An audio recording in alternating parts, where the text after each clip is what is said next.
Hello, beautiful folk. This is the Star Witch Full Moon in Virgo Astro Update for Friday the 18th of March 2022. And we have the full moon exact 5:18 p.m. Australian Eastern Standard Time. So we'll be able to see the amazing full moon rise out to the east and see her rising in her full glory overnight Friday night, exactly in late degrees Virgo, mutable earth. So this is quite an intense time and reality is being redefined. I encourage you to take a breath, feel into your body, and work with the energies of your mind, your body, your emotions, and your spirit. This is about soul crafting and snake oils and quacks. So there is a place for everything in the great cosmic wheel. In this Astro Update, I'm going to be looking at the polarity of Pisces and Virgo. So as I'm recording this, it's the midday peak, it's the zenith point of the day, and I have the Sun, Jupiter, and Neptune directly above me. So Virgo governs health and well-being, holistic integration of the mind and the body, which I'll speak about a little bit on. Now, it is also about bringing through small gratitudes in our rituals and prayers each day and allowing us to have gratitude for our health and well-being. So this is the small message of the bigger picture. So if you take anything away, just bring gratitude into your heart with the rising sun each morning for your health and well-being. So the planetary ruler of Virgo is Mercury, the psychopomp. Mercury is the gatekeeper between the solar clouds and Mother Earth. And in ancient mythology, Mercury would guide the souls to the underworld.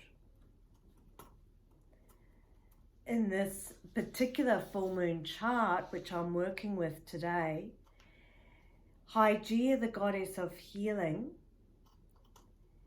is at 14 degrees Scorpio, forming a wide conjunction with the South Node in Scorpio, yeah? And of course, we have this trining up to the Jupiter, Neptune, Sun conjunction in Pisces. So this is where we need to bring in the feminine fluid flow of the divine waters, the sublime waters of Pisces. Water can nurture and nourish us, or we can drown in the waters. And with the asteroid Hygieia, the goddess of healing, her ancient roots go right back to the healing temples. And in these ancient feminine healing temples, people would make pilgrimages and they would receive prayers and incantations and pray and dream overnight to receive healing. And the priests or priestesses of Hygieia would bathe them and soothe them and look after them. So in essence, we are coming back to the soul crafting of we are our own greatest healers. And there is a shadow side with any of the astrological signatures, the planetary energies, and the shadow side of Moon and Virgo is that it can suck the joy out of any relationship. And so we have to work with this energy to make space for fluidity and spontaneity and being in the flow of the Pisces energy. It is a wonderful, wonderful time to bring it back to self-reflection around releasing any attachments where you feel like you need to be in control, and or where you put too higher expectations on how something should look like. And it's actually underneath all of that high control aspect when it's out of balance. So we have all of these planets in our chart, we have all of the signs. Some are just more prominent than others in our own natal chart, and some transits are far more intense than others. But with the Sun, Jupiter, Neptune connection, we have to watch out for enforcing a dogma or doctrine, even a healing framework or expectations onto another.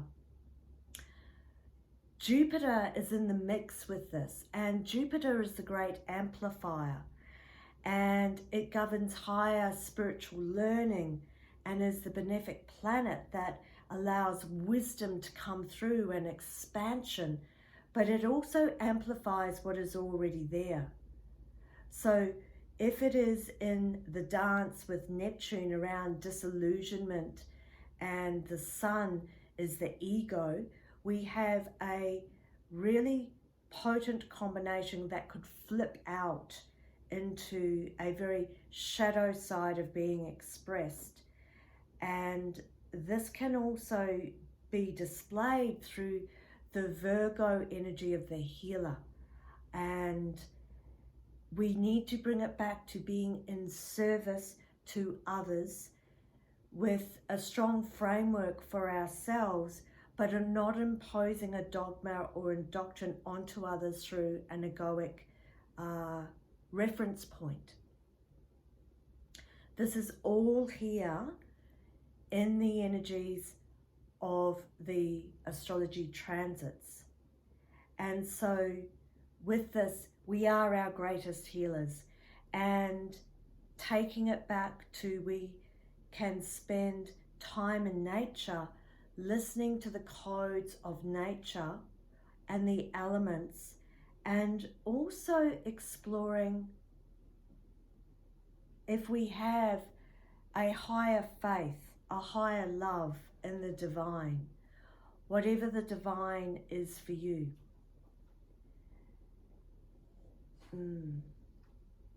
We don't need to over-spiritualize this at all. With all of the watery Piscean energy, the full moon in Virgo is quite welcome to help us ground.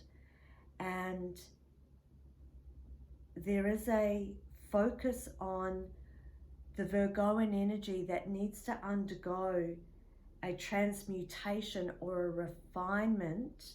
So any planets in Virgo need to go through a refinement before stepping into the maturity and the wisdom of the experience in a healing capacity as well. Now, I've recently been initiated through my Chiron return, and I was sharing with a dear friend yesterday that I have had my eyes opened to the deep respect now for understanding rites of initiation and passages of time. And there is something that comes with this path of walking through rites of passages and initiations based on the cosmic wheels that come at particular ages. Your first Saturn return in your late 20s. There's a whole cluster of midlife astrological transits that you go through from your late 30s to your early 40s, mid 40s, and Chiron return at 50, and of course there's many others that flow through. So with astrology and soul crafting, you are being initiated by the cosmic energies, and it is like a sense of what's the word I'm looking for? Like a mantle that you can now offer in humbleness, so not letting the ego get involved. In fact, the older you become, the more humble you become, and you move away from that egoic tendency. But it is about also with the Virgo energy, sometimes there's an over-zealous faith. And so we've got to stay with the flow, the surrender of the Pisces water, to be creative and mystical and playful and engaging.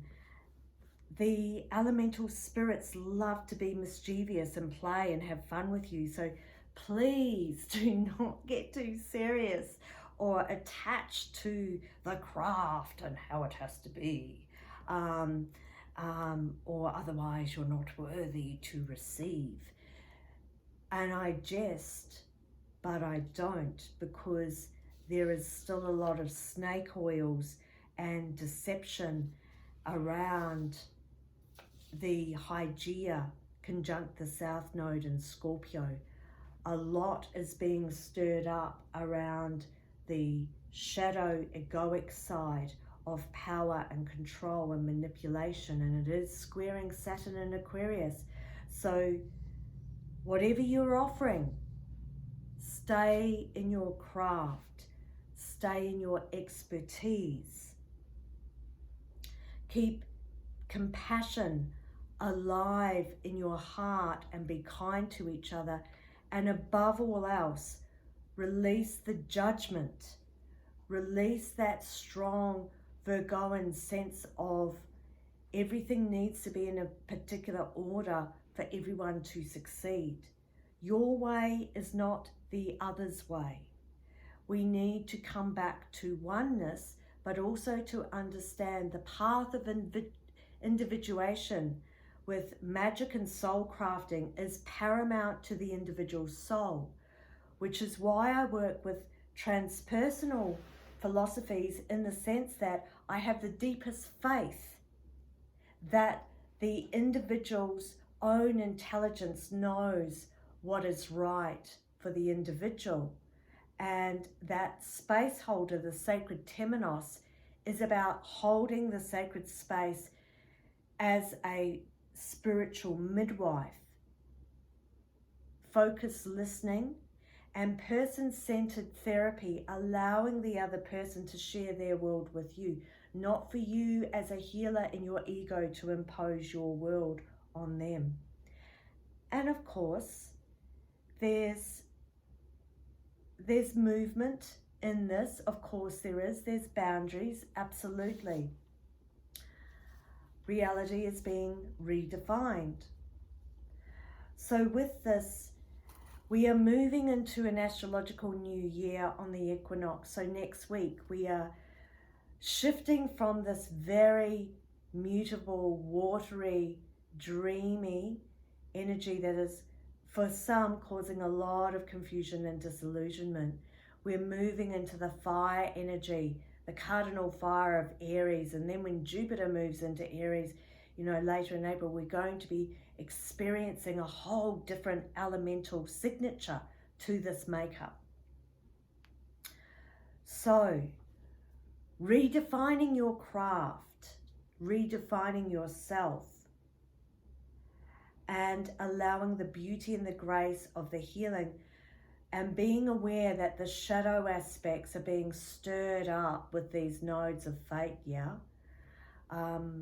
For those of you that live locally within the community or around the sacred mountain where I live, there's an amazing astrology weekend with myself and Tiani and two of the most incredible matriarchs, two matriarchal elders of astrology. Their wisdom is paramount, and I have the deepest respect for them. Also, if you're interested in joining me, there is a masterclass that I'm offering on Monday, the 21st of March, 10 a.m. Australian Eastern Standard Time. It is going to be recorded, so please message me if you'd like to join this. I will be sharing about the mythology of the equinox gateways. Cosmic witchery is brought into this, and of also the astrological New Year energies. So, enjoy your beautiful body, which is your temple here, because without looking after your beautiful body, you do not have a home. A fabulous quote that I saw recently over the last week. So I'll leave you with that in the space to reflect, releasing all attachments, releasing being in control, releasing all high expectations, so that we come back to a place of being in beautiful symbiotic balance and harmony with ourselves and each other and the great cosmic wheel that keeps turning.